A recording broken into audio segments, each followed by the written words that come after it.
Welcome to Backpage Blues. I'm joined by Charlie the Hurricane Skillen from the Mail Online, and we are here to do a transfer deadline day special. What is going to happen? There's going to be some comings in and goings out, surely. We need strengthening. Has to be. Yeah, you would like to think so. The obvious place to start, Charlie, is with Marcos Alonso. Yeah, well, look, I think if there's one deal that Chelsea are going to do before transfer deadline, it is Marcos Alonso, Fiorentina left back. Right, so signing a left back. I think strengthening the squad overall is always good. I think strengthening the back line overall is always good. I think it allows a bit of fluidity back there. Yes, but this isn't the signing we've been desperate for, is it? It's not signing we've been desperate for. I've maintained we've needed a left back all summer, really, since the ridiculous decision, in my opinion, to let Nathan Ake go to Bournemouth, where he's apparently been sort of training as a central midfielder. But you know, look, it's not the big name deal we all hope for. It's not one people have asked me to be announced on Twitter. You know, people have got a slight hump on because he used to play for Bolton, used to play for Sunderland. But, I mean, look, I can't pretend to watch every Fiorentina match, but by all accounts, he was one of Serie A's better left-backs last season. Yeah. And, you know, it's for me, it's a squad depth one. I don't think this is going to be a signing that sees Azpilicueta go right back, him play left back. You don't think it will be? No. See, that's exactly what I thought it would be. See, I mean, I think Ivanovic will still start and Alonso will be used as cover initially, at least anyway. But could it not be? Would it not be this? Would it not allow us? And this is where I was kind of like really finding it a positive signing. It would allow us to put Azpilicueta back to his native right back. It would allow Alonso to come in at left back, and it would allow us to move Ivanovic to either play centre half or be cover for the centre half, which is probably his stronger position. Well, look, I think what you've just said is the reason we bought him, because that is now an option. I just don't think that will be our first choice option. If we're buying a left back though to sit on the bench, which suggests he may be, we may as well start with Baba Rahman, no? Like if he's going to be the second choice. I think Conte sort of made his feelings on Baba Rahman very clear. It seems like, you know, he knows Alonso as a player. He's very aware of Alonso's qualities. Yeah. So I think he's more looking for what he wants to fit seamlessly into that team, and I think from what he saw in pre-season, Baba Rahman isn't that man. Okay. So Nathan Ake is the one that's getting, it seems slightly a misdealing. I think, look, that is a ridiculous decision for me. I think it clearly wasn't a Conte decision because it happened before Conte's sort of pre-season training. So that, for me, that was very annoying as a fan. But I think just in terms of this signing, it's going to be about £23 million, which, you know, is a lot of money. Today's market's not too dear. And Chelsea are overpaying, but every club knows that Chelsea are desperate. So that's just what it's going to take. Look, I'm not, you know, we could be here in January saying, you know, Alonso's been player of the season. Look, that would be great. But from what we're hearing initially, it's going to be a kind of cover thing, and it gives you the option to move Azpilicueta right back. It gives you the option and to juggle the centre half, cover for the centre halves. Exactly. Do you know why else I think it's a good signing? You know, I often get grief for being the glass half full kind of guy. But another reason, which I think this is the reason why it's a good signing, is because Conte thinks it's a good signing, and he's come from a league that Conte knows very well. Yeah, of course. Therefore, this is good news. Like people don't seem happy with it. I mean, the Chelsea community generally have been lukewarm. Yeah, but that's because it's not Lionel Messi or even James Rodriguez. But you know, I think who we will be speaking about later. Yeah, of course. But I think as this window went on, I think it became clearer and clearer. Unfortunately, Chelsea were not going to be signing that level player. And I think when we look back at this transfer window, from what I've seen so far, I think we're going to look back at it as the window in which we signed N'Golo Kante. Yes, and Batshuayi. And Batshuayi, yes. But I know everyone has been asking for weeks back central defenders. I agree with as much as anyone that we need cover there. Ideally, we would have been buying someone to come straight into the team and be, you know, a new linchpin of the defence. For my money at the minute, that's not happening. So is it over? Is Koulibaly not happening? Is Muksimovic not happening? I think Koulibaly, I wouldn't put my absolute house on it not happening before 11 p.m. Wednesday night. That's obviously UK time when the Premier League window shuts. Okay. So there's oxygen in that one. There is a light at the end of that time. Yeah, I think it's unlikely as it stands, you know, obviously at the time of speaking, because obviously what we spoke about last week, Napoli are just horrendous to deal with. They want just stupid money. They're not prepared to do business for under 60 million. They know Chelsea are desperate. They know Chelsea wanted him. They know he was Conte's, you know, almost number one target. So and Chelsea just drew a line and said, like, we're not paying that, you know. So unless there's significant movement between the two clubs in the next 24 hours, then that deal's not happening. But what is interesting, the name you just mentioned, Maksimovic, he's actually going to Napoli. That deal's almost done. Okay. So that is very interesting. I mean, that's what leads me to believe there is a slight door opening for the Koulibaly deal. Just simply as a result of a knock-on effect. Yeah, absolutely. But it still doesn't mean that. I mean, Napoli are notoriously horrendous to do business with. So it still doesn't mean that that's going to happen, but that's why I can see a slight opening in that one. Okay, just to put you on the spot, Charlie, can I do this? And I'd also be very interested to hear your views with regard to this one. Let's say it doesn't happen. Let's say it is what it is. Alonso signs. That's it for the back line. What do you feel towards that? We're going to have very lukewarm, if I'm honest. I think Zouma coming back's a big positive. But I mean, for me, still having, everyone talking about Terry in this new role, playing less games. No, that's not happening. We've seen that's absolute nonsense. So it's. How do you feel about this though, as a back four? Is this a solid back four that could compete for the title under the guidance of Antonio Conte? Alonso left back, Terry, Zouma as Pilaqueta with Thibaut Courtois behind them. Is that a back five that can compete for the Premier League? Potentially, if they're all on form, then absolutely. I think the quality of player is there. With the likes of Gary Cahill, Branislav Ivanovic providing cover. Exactly. Am I missing something here? But I don't think it's quite as disastrous a window as some suggest. Well, look, obviously we're not going to see that back line for a few weeks, and as I said, I've got my doubts that Alonso is going to feature heavily anyway. The only thing I will say is we are hearing that Chelsea are now looking in the loan market for purely cover at centre-half, not someone to come in straight away. Now, look, I know that's not music to everyone's ears because it reeks of panic buying, and frankly, that's exactly what it is. We don't have loads and loads of names on this. I know Bruno Martins Indi is keen to move from Porto. Stoke are very interested in him. Obviously, the attraction of him going to Stoke is that he would probably play. Yes. They've had a terrible start to the season. I know, it's very surprising. They're bottom of the league, poor old Sparky. Yeah.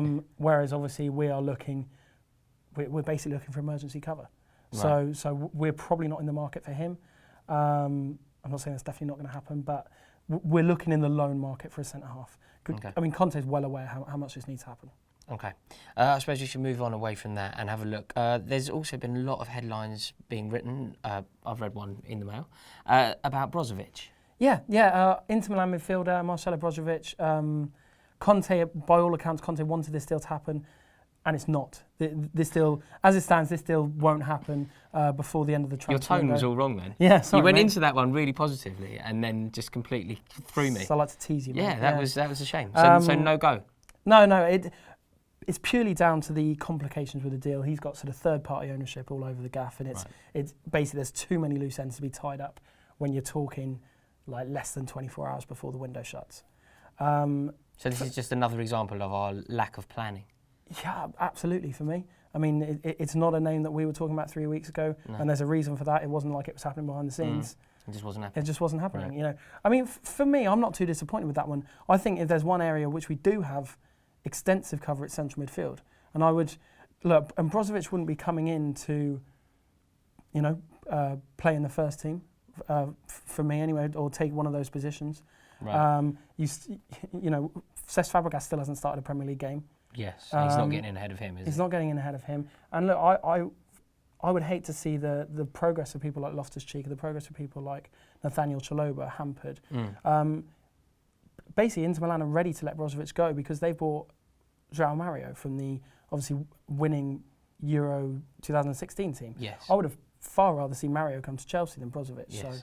So I don't think we should be buying Inter Milan rejects personally. Right, but that one you don't think is actually going to go through? No, I don't think it's going to go through at all. Okay. We touched on it just then, and I think we need to focus on it now because there's been some headlines that are really troubling me, and that is the rumour that Kurt Zouma could be off to Schalke. This just doesn't make any sense to me whatsoever. No, it makes even less sense to me. Unfortunately, when it came down to it, it didn't make any sense to Chelsea at all. Now, the interest there was real. There was a reason those stories came out. Yeah, I bet. Of course their interest was real. Yeah, but it was a conversation that was had. Basically, he's obviously got to do his rehabilitation, and then the idea was that he would be playing every single week, really getting back up to full sharpness. It wasn't a season-long deal. It was till January. Right. So that was a conversation that was had. Okay. Now, the idea was that he would go there and play in Schalke's team and we would get some more cover. Okay. Now, at the minute it's not happening. Conte believes, from everything we're hearing at the Mail anyway, is that he wants him to do his rehabilitation at Chelsea and then he will find a way to bring him back slowly into sort of first team affairs. Okay, yeah, that makes more sense to me. Yeah, I've got more messages about this deal than anything else. Look, we aren't in a position at the moment where anybody good should be leaving the club. No, absolutely not. Look, particularly at the back. Yeah, exactly. I think me and you were like next in line, weren't we, for defensive cover? Yeah, it was getting to a ridiculous stage. But Kurt Zouma's staying at Chelsea. We're pretty confident that. Well, I'm 99% confident that we won't be seeing Kurt Zouma leave Chelsea this window. Wonderful. Thank God. Calm down, mate. Yeah, I know. It's fine. So moving slightly further up the pitch, it's a position actually. It's an area of the field that has looked really fluid lately, really silky. Lots of goals, lots of movement. Happy times. Yeah. Happy times.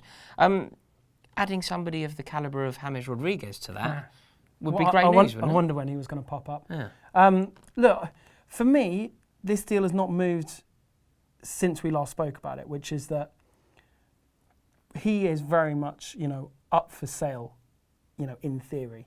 Him and Isco are the two kind of big name Real Madrid players that are ready to leave, basically. I like Isco. I've rated him very highly for a long time. They've been overtaken in the pecking order with younger players under Zidane. And I think Chelsea have had the conversation. That's as far as I go. Chelsea have had that conversation with Real Madrid about the possibility of James Rodriguez. Right. Now, how concrete that is, I'm in massive, massive doubt. Right. When I say concrete, they've had the conversation, but how serious the interest was. Now, the initial stories for me were people putting 2 and 2 together, going, "Well, he's up for sale." And they have a lot of money. Chelsea have a lot of money. Haven't really bought haven't bought anyone in that area. Yeah. And come up with the 2 story. and 2 makes Christmas cake. Exactly. Look, as I said, they have had the conversation. It's not one that I can see happening as we speak now. It's going to take major, major movement over the next 24 hours for that deal to happen. And to be honest, I mean, I know, again, it's one I've had loads of messages. Don't you think it'd be great? Don't you think? For me, I don't see where he fits into Chelsea's system. He doesn't fit in, and at the moment it certainly doesn't look like we need him. However, my argument to this sort of thing is when a player of this scale, this brilliance, becomes available, he is a credit to any team. He improves any team. Simply his presence being around and being an option for Conte is never a bad thing. Yeah, but I mean, if we were to buy him outright, and a loan deal was discussed as well, if we were to buy him outright, we'd be spending like 70 million on him. We're not going to be spending 70 million on someone that's an option when you're a goal down at Hull. Do you know what I mean? Yeah. I just don't see where he fits in. If Conte has reservations about Fabregas in midfield, he's certainly going to have reservations about James Rodriguez. And he doesn't displace anybody, does he? He doesn't. Rodriguez doesn't get in over Hazard. Rodriguez doesn't get in over Willian. Nowhere near. And look, he's not fast enough to play where Willian plays. No. And he'd be competing for one of those 3 roles. And it's exactly the space in the Real Madrid team that he's got kicked out of because he doesn't do enough defensive work. Although you can't give him too much grief for that one. Not getting in a team ahead of, say, Luka Modric isn't an embarrassment, is it? No, but he's now behind people like Vasquez in the pecking order. He's behind much younger players. He's behind homegrown players. Isco's much the same. In fact, Isco is even more likely to leave Real Madrid. I've read. This isn't the place for this conversation at all, but I'm going to have it anyway. I've read something about him going to Tottenham. Oh, I was worried what you were going to say there. No. Please, just. I really don't want that to happen. No, that's not happening. Tottenham have no interest in him. Are they mad? Who do you think they are? Well, no, they're not in for him. Basically, I think they feel the deal will be too expensive. Okay. More for them, and good news. Yeah. Pochettino is another manager like Conte who's got a very, very specific mind to what player that he wants. I see. And a player, I suppose we should touch on players leaving. We've had a lot of discussion about players that are coming in. Loic Remy has gone to Crystal Palace. Crystal Palace season-long loan. Do you know what I think about this one? Go on. Loic Remy linking up with Christian Benteke could be a fantastic partnership. Yeah, look, I agree. Those ultras at Selhurst Park could be about to have the time of their life. I know. I think they're already making a little banner, aren't they? Yeah. For me, from a Chelsea point of view, look, Remy clearly wasn't in the plans, so you can't. I think a lot of people think this is like playing FIFA, where suddenly he's going to be on the bench and you can bring him on and he's going to be great. He clearly wasn't in the plans. He didn't make the bench for the Bristol Rovers game, which I thought was very, very telling. Solanke made it in ahead of him. The only thing I will say is it leaves us with two senior strikers. That was exactly my next point. The problem here is we've now got a manager who has a penchant for playing two up front. Hold tight, look at that. See that? He does have. He does. You know. He's German. Yeah.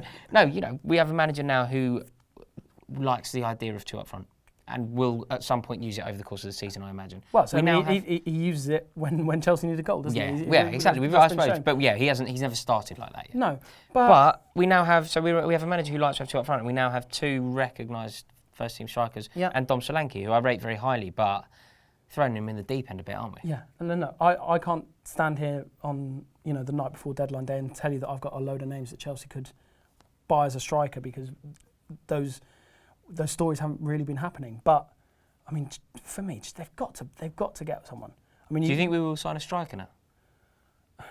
It's difficult. Who? Well, that's the thing. I mean, it'll be another loan or another cover.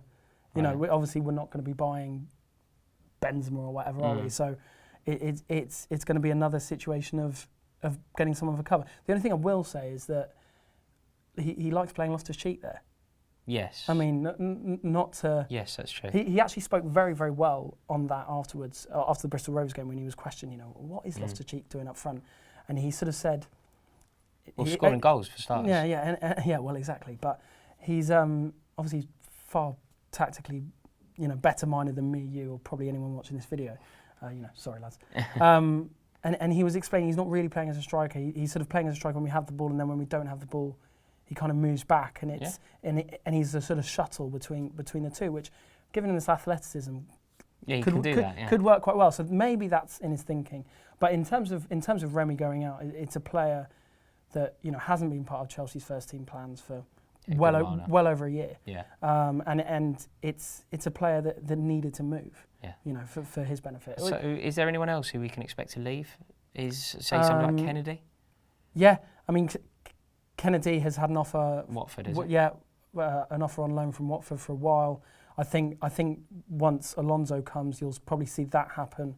Bamford has obviously gone out on loan to Burnley. Yeah, it's make or break for Bamford, this one, isn't it? Yeah, look, I don't want to be sort of have a massive downer on him. I think Bamford's finished at Chelsea personally. Really? I think you're going to see him in the long rotation of players that just never play for Chelsea until the end of their contract, or certainly looks if he goes there and scores lots of goals, though. Even then, I think. I mean, look, put it this way: he's certainly behind Andre Gray in that pecking order, isn't he? And Vokes. Yeah, exactly. So already he's cover for them.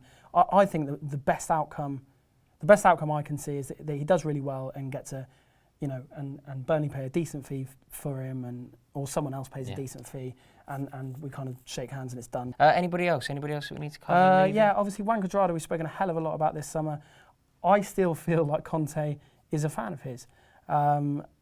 But he is a player that people want. He's a player that wants to stay in Italy. So I certainly think you'll see him to Juventus as a deal that gets done, to no one's great surprise before the end of the window. Okay. Charlie, thank you so much for coming. That was really interesting. We hope that covered it. And if there's anything we've missed, please comment below. Let us know what you think. And hope you enjoyed the video. If you did, click the subscribe button. Go on, you blokes. Just heard something that's very, very interesting. Chelsea are about to put a bid in to re-sign David Luiz. Charlie, confirm or deny?